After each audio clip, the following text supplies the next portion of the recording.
Hello, welcome to the week that was. An explosive week in many ways, and most of them bad. The worst in Egypt's Sinai province. Dozens of terrorists, probably affiliated with ISIL, attacked the Sufi al-Radi mosque near Bir al-Abed. First they bombed it, then gunned down those trying to escape, and they shot at ambulances coming to help the wounded. More than 300 people were murdered, including 27 children. There's a low-level insurgency war going on in the Sinai. Hundreds of soldiers and police, as well as civilians, have been killed there in the past 4 years.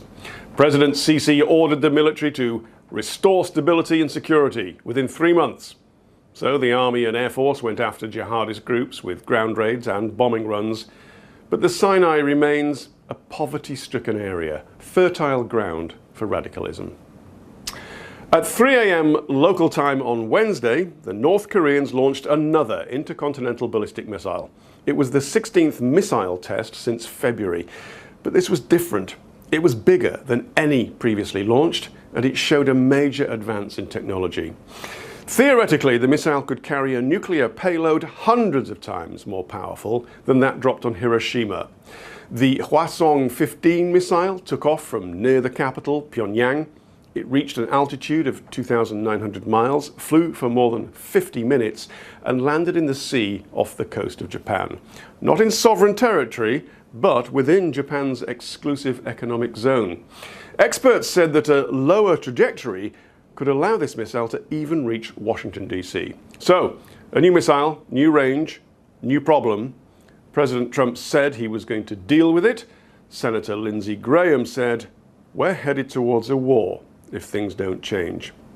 So the UN Security Council held a meeting, and that didn't change things.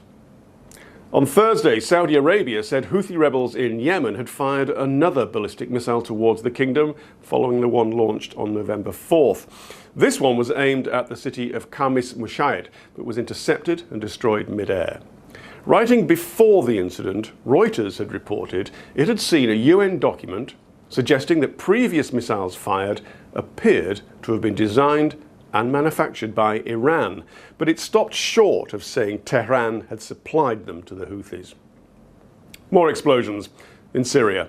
Despite a 48-hour truce proposed by Russia, artillery shells fell on eastern Ghouta, one of the last remaining rebel strongholds near Damascus.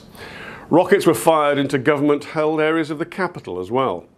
Now, the ceasefire was supposed to coincide with the latest round of peace talks in Geneva. The UN Special Envoy, Staffan de Mistura, said the talks were the first real negotiation for a possible deal to end the war. There's a long way to go. Next door in Lebanon, Prime Minister Saad al-Hariri said he may withdraw his resignation next week if matters remain positive. He'd resigned whilst in Saudi Arabia on November the 4th, criticising Iranian influence, saying there was a death threat against him. He went to France, to Egypt, back to Lebanon, and the next move looks like a reverse. A year ago, some Donald Trump tweets might have been described as extraordinary. No longer. Now explosive remarks are routine. The latest? He retweeted videos first posted by an extremist far-right group called Britain First. Now, last year, British MP Jo Cox was murdered by a man who shouted "Britain First" before killing her. Her husband, Brendan, said the American president was legitimising hatred. Prime Minister Theresa May said it was wrong for the president to have done this. Mr. Trump responded again on Twitter, basically telling Mrs. May to mind her own business. MPs queued up to denounce him and suggest the invitation for him to visit the UK should be withdrawn. Well, that visit had already been kicked into the long grass. It may just have gone into an impenetrable jungle. Finally, fireworks of a different kind. Sparks. Sparks of love. A former actress announced she was engaged to a former helicopter pilot. Meghan Markle and Britain's Prince Harry are to marry next May. I doubt Donald Trump will be invited. That was the week that was. See you next time.